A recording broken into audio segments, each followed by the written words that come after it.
Roland ko inoa. O na o kana ko inoa kupuna. O ke ia ka mo o lelo o ko hana Hawaii. My name is Kate Roland. Now Okana is my family name, my ancestral name, and this is the story of my Hawaiian family. I'm honored to be here today to share whatever I know about those early Hawaiians who came to the Pacific Northwest back in the 1800s. The Pacific Northwest. And more specifically about my ancestors, my Hawaiian family that ended up on the Canada side of the border. All same people, they just put a border between us and said, now you're over there, you're over here. Keep in mind that back in those the early 1800s, there was no border to distinguish America, Canada, British colonies, America, anything like that. It was one big piece area. The Americans called it Oregon Territory, and the British called it the Columbia District, but it was the same area. It was just two different names, two different countries vying over who owned it. So, my heritage is Hawaiian, First Nations, or Indian. In Canada we say First Nations, and English on my father's side. I am Scottish and English and Indian on my mother's side. While trying to search out the roots of my family, there's been a lot of roadblocks thrown in front of me, but fortunately, my Hawaiian heritage proved to be a little bit easier to follow than all the others, which surprised me. And that's largely due to the records that were kept by the fur traders of the day, personal diaries, and memoirs of people at that time who mentioned the Hawaiians and the Kanakas from time to time. Thankfully, in my case, by name, so I could follow them. Anytime they mentioned them and I could find that, it led me to where they were at the time, giving me that timeline, which is so important. So that information, those diaries and journal entries, combined with oral history or talk story, allowed me to put together a timeline for my earliest ancestors, my earliest Hawaiian ancestors. Now, talk story is that oral tradition that's important to Indigenous people. It's the sharing of history and stories to the new generations. It allows Indigenous people to tell their history and their culture in their own words. So when you can't find documents, when you're going through the archives looking for those births and deaths and marriages, and they're not there, then you have to rely on oral history. It becomes, I'm told by the genealogists, that the oral history will become a primary source at that point. So I lean heavily on that because there was a lot of talk story in our family. For me, it all started with my Uncle Paul. Uncle Paul was my teacher. His mother, Matilda Naokana, taught him, and she got her information from her father, William Naokana, and his father, and so on, as oral history goes. Uncle Paul suffered greatly from rheumatoid arthritis, which left him in a sitting position from the time he was very young. About 14, he was totally quadriplegic. And he sat and listened to his mother tell the stories while all the brothers and sisters were out doing the chores for the homestead, digging clams and getting water from the well, all those homesteading chores. Paul sat with his mother in their kitchen, and she told him all of the history of the family. Our family, my direct family, was so fortunate to have Uncle Paul come and live with us. Because of his physical disability, he just required a lot of help just to do daily activities.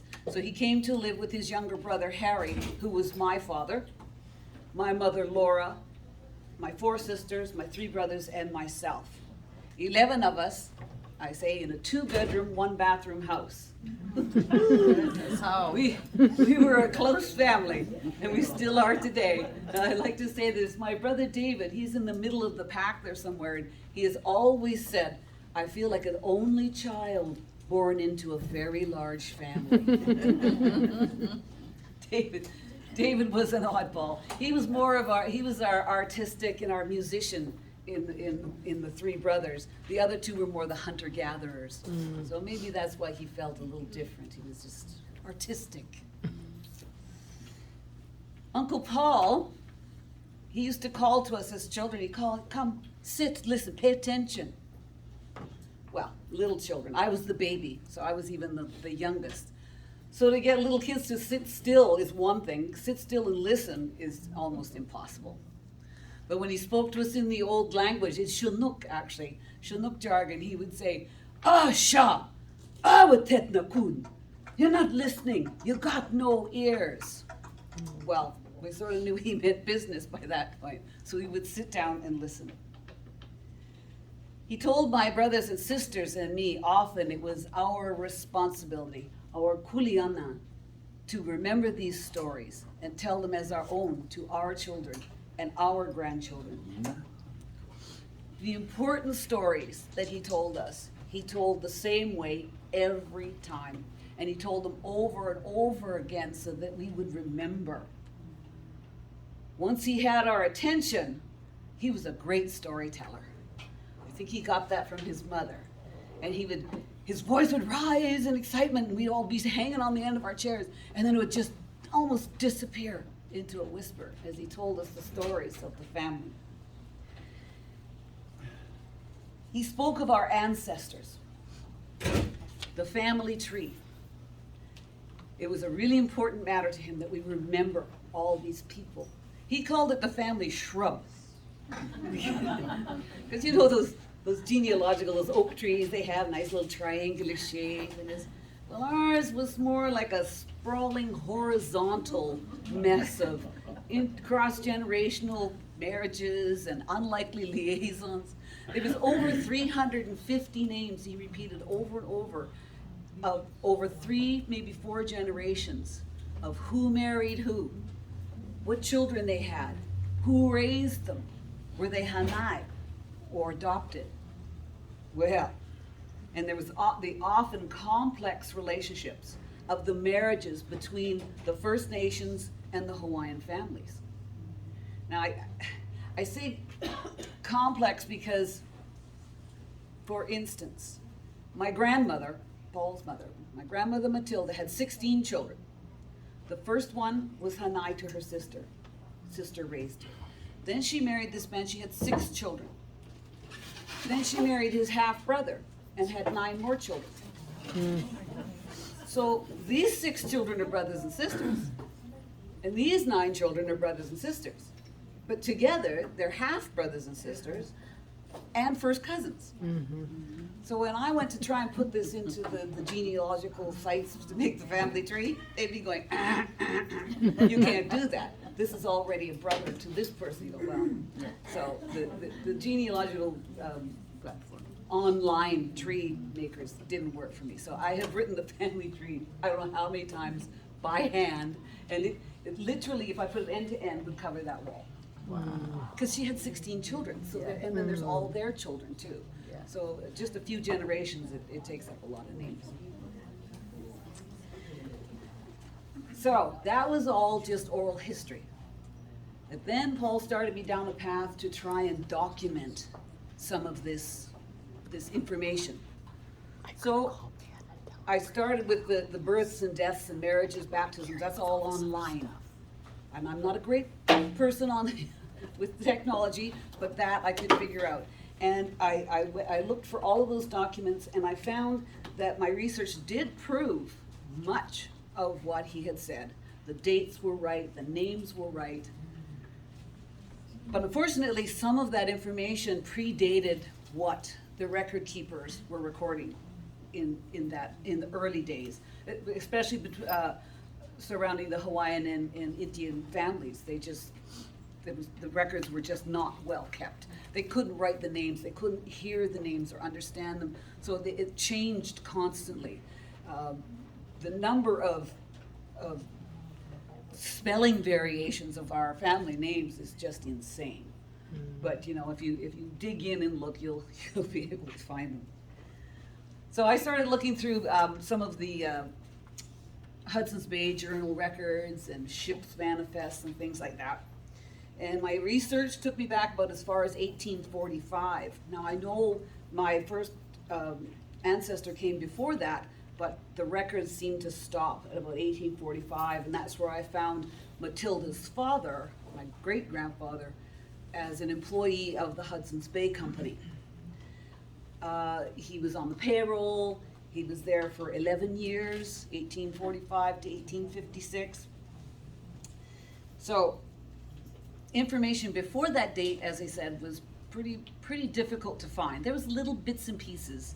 And Uncle Paul told me that his mother had spoken of her grandfather, our first ancestor, but she called him the old man, or she called him Old Cox, C-O-X-E. So obviously that's not a Hawaiian name. There was no first name, and I don't believe that was supposed to be his first name. I tried researching a bit of it, but like, come on, no, nothing to find for Old Cox. So she remembered that he was a Kanaka. He worked for the Hudson's Bay Company. He told stories about the death of Captain Cook, which was passed down. Uncle Paul loved to tell that story. And he mentioned, he said that they were somehow related to the royal family. Okay. Interesting information, but no way of proving it or finding out how that worked. So I concentrated my efforts on what I could find. Oh, let me get over here. Oh, now look at, see, here's where we started. I have no idea. Oh, that's my family, or some of my family. The Columbia District. That's my Uncle Paul and his mother Matilda, my grandmother. There's Paul. See, he was totally quadriplegic. He lived with us. That's most of my family, my brothers and sisters. These are some of the documents that I went searching for. A lot of these documents were written in French. A lot of them, the church records were written in Latin. That was a challenge, trying to figure those out. You can see some of the names, even though the names were spelt wrong or pronounced wrong, you could, if you looked hard, you could tell. Like I think this one here, of course, it's really hard to see, but in there they called him Lagamin, my grandfather, and that was a name that sort of came through the rack. This was Fort Vancouver. So those are the sort of documents I was finding to help Uncle Paul prove our stuff. Oh yeah. Oh, I don't know if I got there yet. Kanaka Creek. This is one of the road signs. There's many road signs up in British Columbia. Kanaka Creek, Kanaka Road, Kanaka Village was in Vancouver, Kanaka Row in Victoria. But there's still road signs for them. So where was I now? I was searching through 1985. I found my grandfather. Mother had spoken about the great-grandfather. And I couldn't research anything for the old man or Old Cox. But in 1971, it was many years after I was digging into those documents, 1971, it was a chance meeting with a reporter from Honolulu. She was with the newspaper down there, and she was in British Columbia on some international press tour. And I don't know what a press tour is, but she was there with 47 other reporters. And they were in BC. They were going from Vancouver City on BC ferries across to Victoria. Now, on their way to Victoria, they had a Canadian host that was helping them get to and from their places. And he swept his arm out this way and he says, that over there, that's Salt Spring Island. There's a place there called Kanaka Road. Kanaka Road. So it's one of those signs like this, Kanaka Road. I did find a picture of it, but I didn't give it on the thing. So we'll have to do with Kanaka Creek. He said there was an old man, William Naukana. He was the first pioneer on the island there. He came up from the islands to work for the Hudson's Bay Company. Well, he's saying these words to a reporter, so he's like, huh? And then he says, oh yeah, some of his people still live there. So she took the time to find her way to Salt Spring Island and looked us up.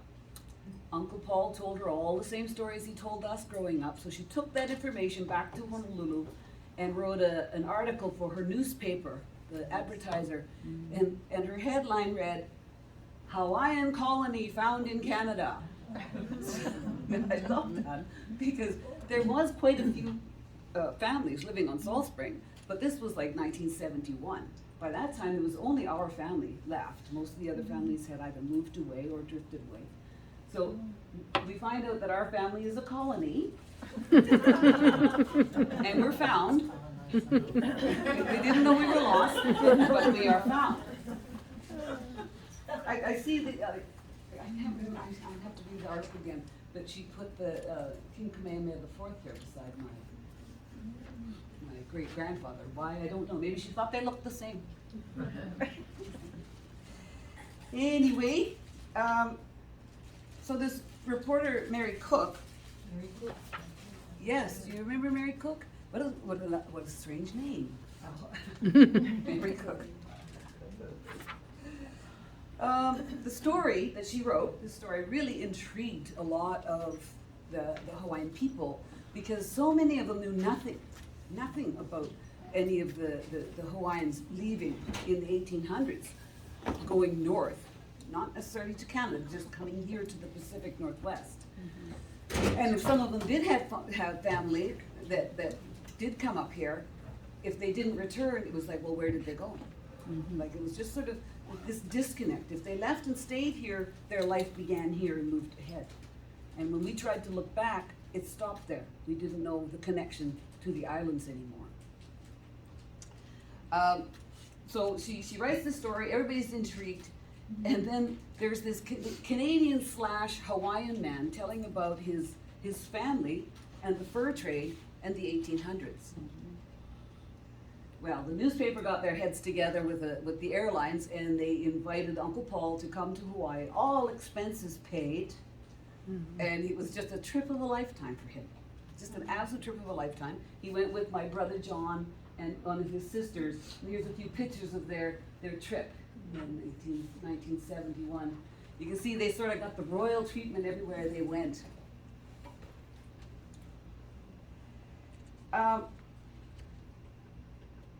Now, what about this man, Old Cox? So as I said, we've got this name, Old Cox, or the Old Man. We know he's supposedly our first ancestor, but we don't know anything about him, any name. So Uncle Paul was introduced to a genealogist named Wayne Keone Davis. He was from Nanakuli, and his credentials were pretty good. Member of the Royal Order of Kamehameha I, holding a position of lady. Also belonged to King Kamehameha Hawaiian Civic Club, and he was a member of the Hawaiian Historical Society. Well, if anyone could help figure out our genealogy and point us in the right direction, we were hanging our hopes on this man. So Uncle Paul told them the same stories again as he would in our history. And Wayne Davis came back with a bunch of charts of our family that Uncle Paul had given the names of, the different families. But he also had this chart here that he showed up, which really intrigued us. And here's our guy here, Naukana. And in the brackets here it says John Cox. So we went, there's that name. And Naukana was our family name, although I think it was spelled with an E, Naukana, instead of Naukana. But he had found an article that showed up much later in, this woman put it in her book, this is her book, with Minorities Without a Champion. And the note he found hooked the name John Cox to Naukani. So he appointed one of his favorite Kanakas, Naukani, to go aboard the Tonquin as a royal observer. He had witnessed the death of Captain Cook, and there's that story that was passed down through the family. He was a member of the royal family that took over power with King Kamehameha in 1810. Because Naukani resembled one of the Americans, he became known as John Cox. So now we finally have a connection to this man here. Wayne Davis told Uncle Paul that it all started for us in February of 1811. And that's when the ship, the Tonquin, there's a drawing of it, sailed into Honolulu Harbor from New York City. They came all the way around to Hawaii to provision the ship, get new water and supplies. They were on their way to the Pacific Northwest here to establish a trading post. So, the captain of this ship, a guy named Jonathan Thorne, proposed to Kamehameha, or whoever the powers would be at that time, that he wanted to hire, I've heard 12 Kanakas, I've heard 24, 20, a group of Kanakas he wanted to hire. I thought it was 24 in the records I found. And he wanted 12 to remain on board the Tonquin and be his crew. And he wanted 12 to go north and help establish and build this trading post in the Pacific Northwest. Mm-hmm. They did, and the post they built became the very first trading post on this coast. They called it Fort Astoria. Mm-hmm. They named it Fort Astoria after John Jacob Astor. John Jacob Astor was an American, the first American multimillionaire, I'm told. And that just intrigues me. Like in 1811, he's a multimillionaire. Can you imagine how much money he would have today? But he owned the Tonquin, this Astor, John Jacob Astor, and he funded the expeditions. So the fort was named Astoria after him, and it was built at the mouth of the Columbia River. It was probably a good arrangement for Kamehameha. The fur traders here, or the explorers, got the manpower they needed to be crew on the boat and build their trading post.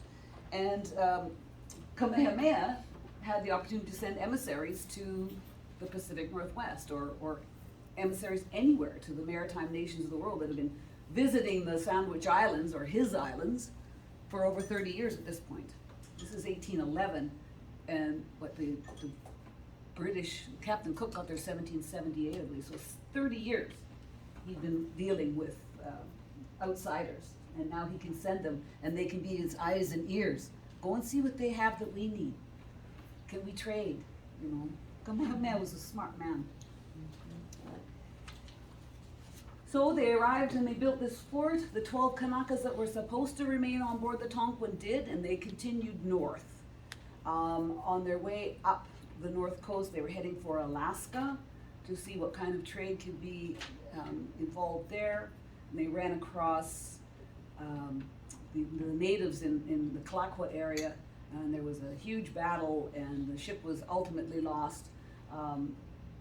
All 12 of the Kanakas that were aboard passed. Everybody but one American sailor managed to live through that, and he was the one that came back and told the story of what happened to the ship, that it was sunk and all hands were lost. The other 12, including our John Cox Naukana, the old man, they stayed and built the fort. And within about a month a few months later, once the fort was up and running, John Cox Naukana finds himself heading up an expedition on the Columbia River. Along the way, they ran across a bunch of British explorers, a guy named David Thompson, doing exactly the same thing as Americans, but on the northern side of the border, all exploring. And somewhere along the line, before they passed company, they traded one of their men for Old Cox. And this was his journal entry, that on his departure, Stewart gave him one of our Sandwich Islanders, a bold and trustworthy fellow named Cox, for one of his men named Bullard. So now, he's a bold and trustworthy man. He's an interesting man, our John Cox. It was so fun to find out more about him.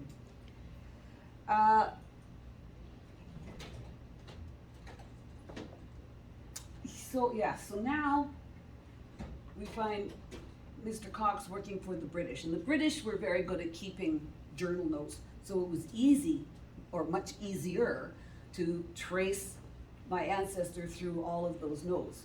We knew where he was, when, just by their notes. He left with them from the mouth of the Columbia River. They went across Washington State to a place called Salish House, which is right near Spokane. They wintered there because it just got too cold, and there's notes in their journals about John Cox now kind of finding snow for the first time and ice. He stayed there. In the spring they left, and they portaged and canoed across this country to the Great Lakes. He got on a ship and sailed to England. So I haven't traveled that much in my life, and yet here this fellow is walking and, canoeing across the country.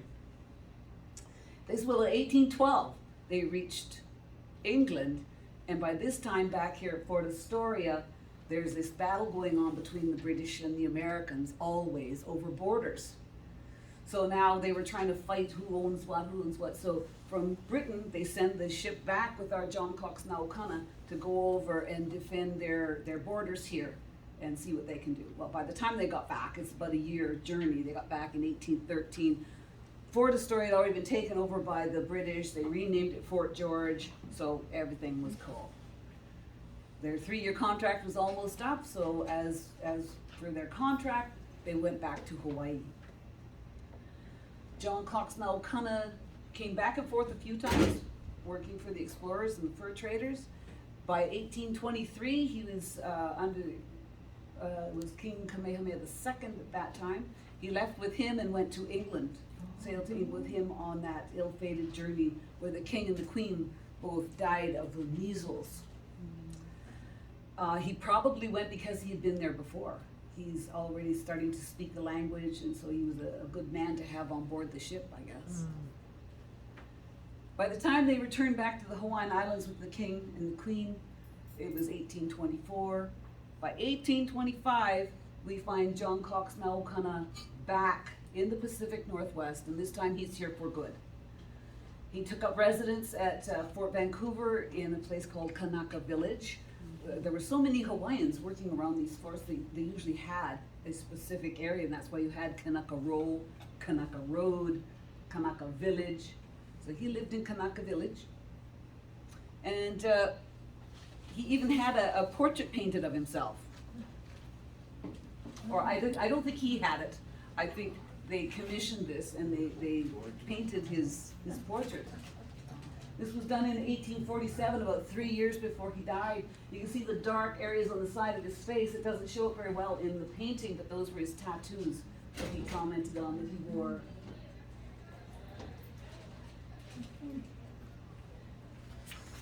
He, on the bottom of this picture, I didn't realize that I'd cut it off. It's handwritten by the artist, and it says, "Old Cox, a Sandwich Islander who was present at the death of Captain Cook." So there's that family story again. I read a few journal entries that said how he loved to tell that story. And he must have passed that on to my Uncle Paul, because that was one of his favorites to tell us. So if this man was at the top of our tree, our Hawaiian tree, then the next step down belongs to his son, William Naukana. William Naukana also had an interesting life with the Hudson's Bay Company. So I said earlier, we found him at 1845 on the payroll. But from when he was born to 1845, that's about 30 years. And I can't find any mention of him at that time. So I don't know if he was maybe living at Fort Vancouver with his father and he wasn't working for the Hudson's Bay Company, just helping his father, or maybe he was back in the islands in Hawaii. Don't know. So his story begins, or timeline begins with us in 1845. Grandmother, his daughter, told us all sorts of stories about his hunting expeditions with the Hudson's Bay Company through unsurveyed territory. He worked on the SS Beaver when they were charting the coast. He sailed from the mouth of the Columbia River up to Alaska and back on expeditions. He knew and was a good friend with the chief factor at Fort Victoria, James Douglas, who later became the governor of the colony of British Columbia. So he got around too, this man. There's a 4-year gap. he's on the Hudson's Bay Company till 1856. Now 56 to 60, there's this gap, and again, he disappears. I can't find any information on him. So the oral history kicks in at that point. Uncle Paul told us that at one point he had left and gone back to Hawaii to check on his, the property that his family lived on there. Well, he found out that it had been made part of a sugar plantation or a pineapple plantation. It was made into a plantation in any regard. So there was nothing for him to go back to. Things were not that great in Hawaii at that time for him. He'd been gone for a long time. So he returned back to the Pacific Northwest himself. And he found work on San Juan Island. Now, San Juan Island already had a fairly large Hawaiian community living there. They ran a salting station on San Juan Island. They produced salt salmon for the ships as they came and go. It was good food to travel with. And they also shipped it by the barrelful back to Hawaii. At this point, the Hawaiians had become quite fond of the salt salmon from the Pacific Northwest. And I'm sure you've heard of the lomi lomi salmon. This is where the salmon came from in the beginning, because salmon is not a Hawaiian fish, is it? They can't fish salmon there, I don't believe. No. So that's where the salmon came from in the beginning, for lomi salmon. So great-grandfather settled into working at Bellevue Sheep Farm. It's not a very good picture of it, but that was an actual photo I found in the archives. They raised more than just sheep. It was called, I think they started out as a sheep farm, but eventually it became a provisionary farm for, they had sheep and cows and pigs, and they raised lots of livestock. They had gardens for produce. They had orchards.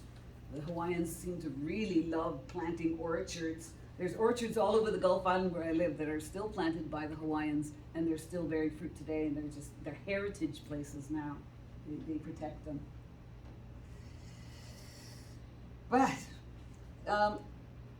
in some of those farm journals from this place, they had entries like, well, they had said that this fellow, William Naukana, was known as Lagamin. So now here's another one of our relatives that has a totally different name. We started with Naukane, who became John Cox. And now here's William Naukana, who becomes Lagamin. Now Lagamin is L''Gamine. This here on this side at the top. That's how it's spelled in their journals. And now when I looked at that, I thought that looks really suspiciously like a French word. Yes. So, and there was lots of French Canadians working for the Hudson's Bay Company. So I thought, okay, so I looked it up in Translate, and it translates to the kid. Yeah. So I thought, okay, well then there's the kid of Naukana. But these are all, when I'm researching, these are all the different, or not all, this is some of the different spellings I found for that. In his obituary, it's Likamin instead of Lagamin. And the Naukana have all of those. So when researching these, you have to be really sort of like, well, that sort of looks like it might be their name, so you go and you see if you can connect them. William Naukana had 5 sons and a daughter on San Juan Island. That was his family there while he was working. He was also on San Juan Island at the beginning of the infamous Pig War. The Pig War started with an American homesteader. The Americans and the British were both on San Juan Island. Both of them said they owned it. Mm-hmm. So an American homesteader shot a hog that belonged to a Hudson's Bay Company employee, and then the fight started. It was a 3-year conflict, and the pig was the only casualty. So, again, that's one of the stories of Uncle Paul. He loved to tell that one.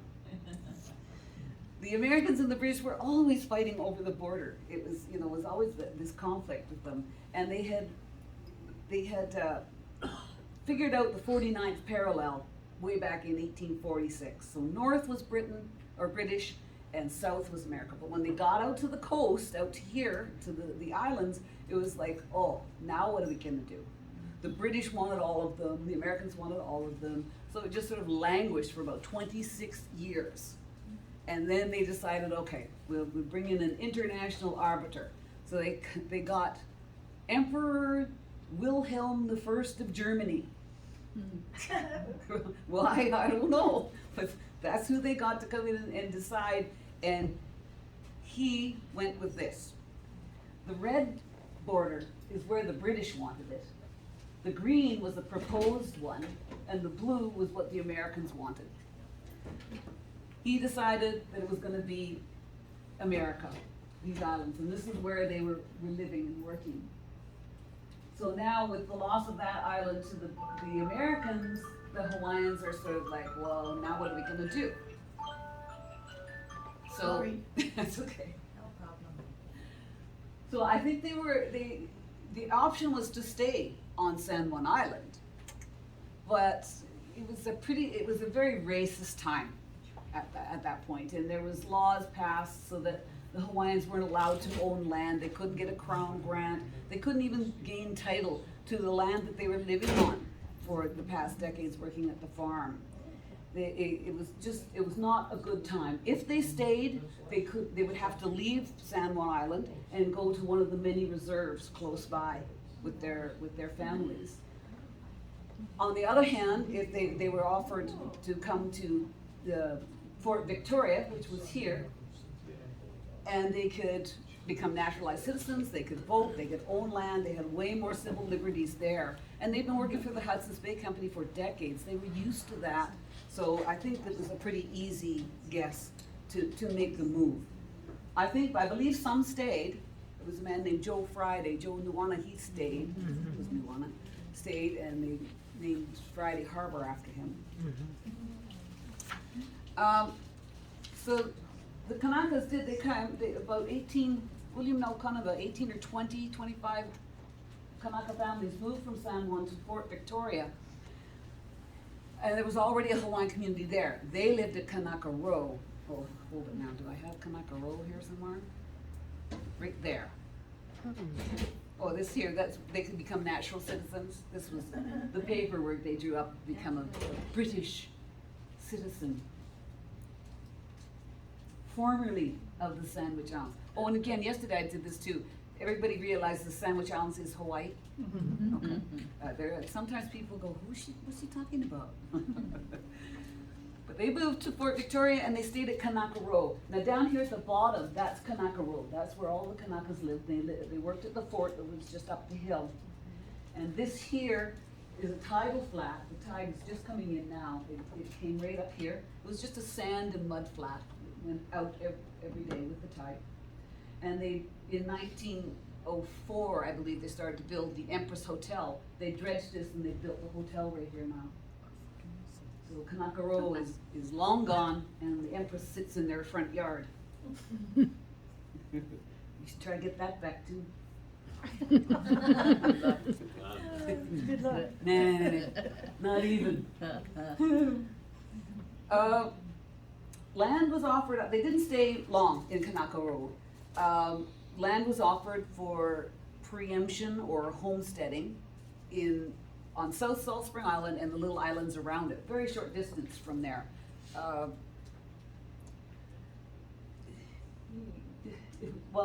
It was a little bit farther than San Juan, but it was open. They could go out there, they could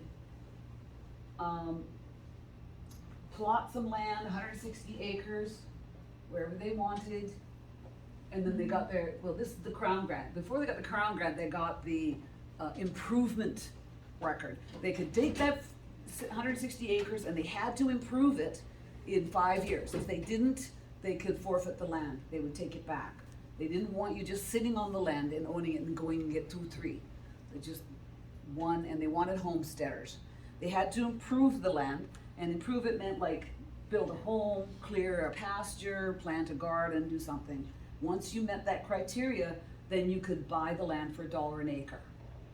So the Kanakas moved to Salt Spring, and this is sort of where the homesteads ended up. This is Salt Spring Island here. This is Holford Harbor that comes in. This is Portland, where my great-grandfather preempted land with his friend John Palau, and all the other homesteads, right, all close together. This is the Hawaiian colony they should have been talking about, not just our family. So William Naukana moved his 5 daughters and 1 son to Portland Island down there at near about a third of the way up. His son Adam died very young. He was a teenager. Again, oral history kicks in. Apparently, he drowned in the Fraser River when he was fishing, and I've never found any record of his death. He was just sort of lost to us. These are some of Naukana's daughters, 4 of them. There's Sophia at the top here, and Julia. This is my grandmother, Matilda, in the corner there, and her sister, Marianne, with her Hanai child. We don't have 2 of the girls. One of them moved here to Washington State. Annie moved here, and the other one lived in Victoria. Grandmother Matilda was the only one of his daughters not born on Salmon Island. She was born in 1877 on Portland Island after he moved here. Now kind of built his home on Portland Island looking directly in Fulford Harbor. There's a mountain there called Mount Maxwell, and he said it reminded them of Diamond Head. Now that's Mount Maxwell on the far side, and Diamond Head from Waikiki side here. So I flipped the image. There's Mount Maxwell the way he saw it, and there's Diamond Head on the other side. So from Cocoa Head side. So I can see, it would remind me. All his daughters eventually married and moved from Portland Island and made their homesteads on Salt Spring, had their families there. Adding to the Hawaiian community that was growing, or the colony was growing on South Salt Spring. The Hawaiians, it was 1880, and they were credited with building the first church. The first church on Salt Spring. There's some of them there. It was about 1885. That's most of the Kanaka families right there.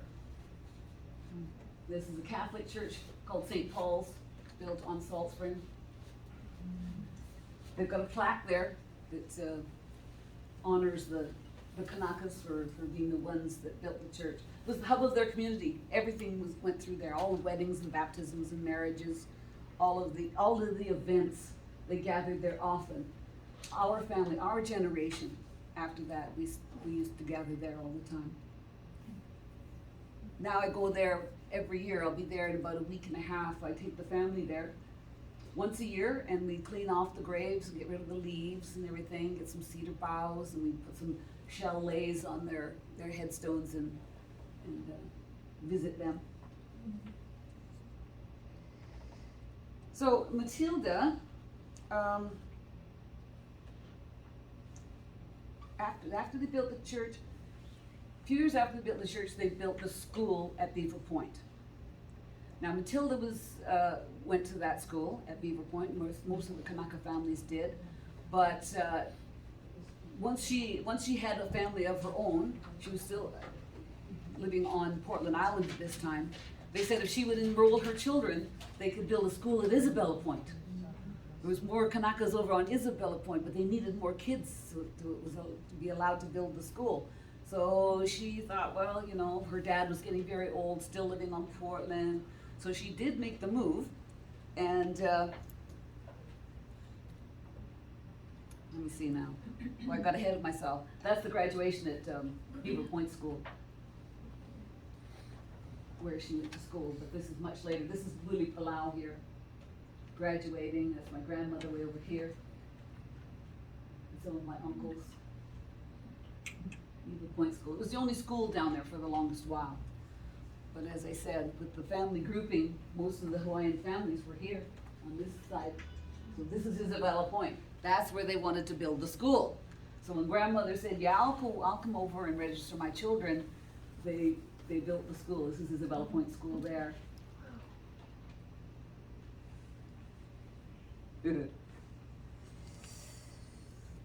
Now, when she moved, her father, William Naukana, was pretty old by then. He was in his late 80s or 90s, so he lived close by. All his daughters were there on Salt Spring, all the grandchildren, so he stayed with them there. But he died in 1909. This is his death registration. You can see that they spelled his name wrong yet again. You know, his death registration. And I like this one that says he's born in Honolulu. But as I said, I think that's just a blob of ink. I think it's supposed to be Honolulu. And this is his mother who signed his death registration. 96 years old he was, lived a long time. He's buried at that church that the Hawaiians were credited with building. That's his headstone there. Again, it's the same as his death registration. They spelled his name wrong. But that's okay. We know who he is. And there's some of the shell lays and the things that we leave at their grave. And I'll be there, as I said, in a week or so to tune him up again. Matilda, she had the 16 children, but she raised the 15 of them here at Fulford Harbor. My dad was 13 of 16. Uncle Paul was 12 of 16, so he lived with us. My mother told stories about her mother-in-law, Matilda. She said that she had this, she ruled her kingdom. She just ruled her kingdom like the queen she was. She had this big old wooden chair that sat in the corner of the kitchen by the stove, tucked in there where she could stay warm. And she had a cane with a big lump on the end that was made from the branch of a tree. And she would thump it on the floor and cast out the orders to her 16 odd children. You know, somebody needed to go fetch water, someone needed to cut wood and bring it in, someone needed to go fishing, we need something to eat tonight. So she was quite the larger than life character, my mother said, and indeed she was that. Her family, the family she raised, they were loggers and fishermen, homemakers and farmers. They were active in community and sports. She raised them to fit into the community. Don't rock the boat. We live here, we are part of this community. So in that regard, she didn't teach them any of the Hawaiian language, any Indian language, any customs. It was just fit in. So a lot of that was lost to us. We did speak a few of the Hawaiian words, but it was mixed with Hawaiian, Indian, and Chinook jargon. Chinook jargon was the trade language that they made up for the fur traders, and it was a real mashup of Hawaiian, English, French, Indian, and whoever else was around. They all sort of threw words into a pot so that they could understand when they were doing their trading at the posts. And Uncle Paul spoke a lot of Chinook to us. Those words still crop up in our vocabulary sometimes today, and it still surprises me sometimes. I think everybody knows what I'm talking about. What are you saying? Oh, sorry. Well, when I got out of the car the other day, I was getting riding, I go, no. Because that's Chinook jargon, to express pain. Whereas in Hawaiian, it's wait. And when it was, Uncle Paul said, when it's real bad, you hook them both together. Wait.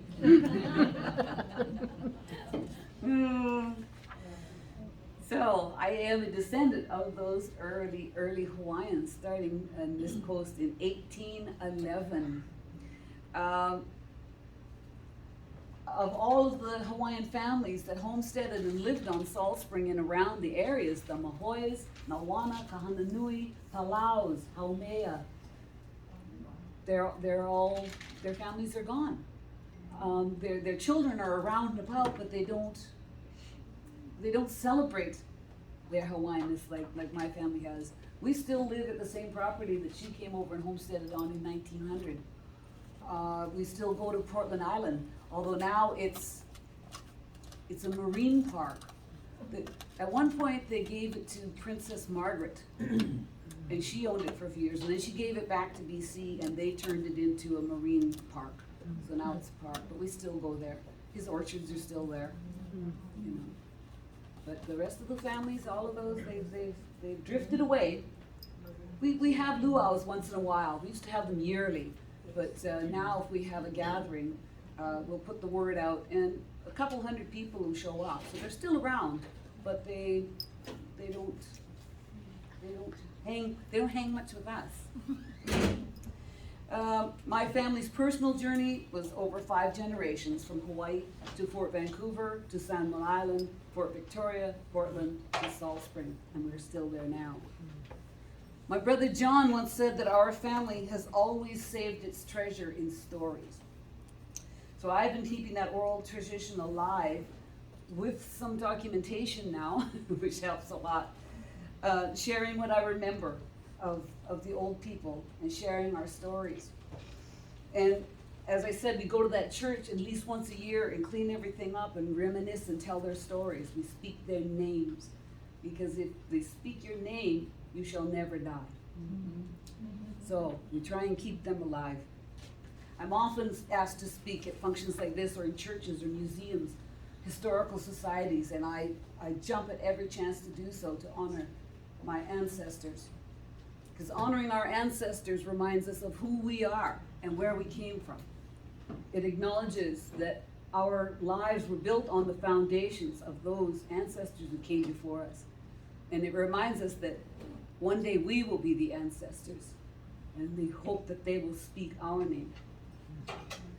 Mahalo for spending your time with me today. And are there any questions? I told it all, yes.